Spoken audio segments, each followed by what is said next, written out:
I am very happy, and the people are very happy because the root cause of the issues, that is the main things. Before starting a treatment, we have to diagnose. After diagnosis properly, then we can have feed the medicine. Then the person recover as weeks. But similarly, I am very grateful to the Honorable Prime Minister, Honorable Union Home Minister Misasi.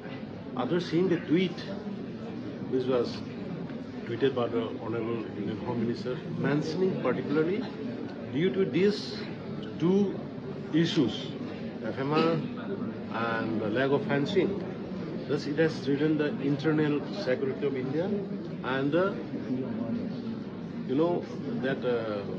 demographic challenges. Yeah, sure.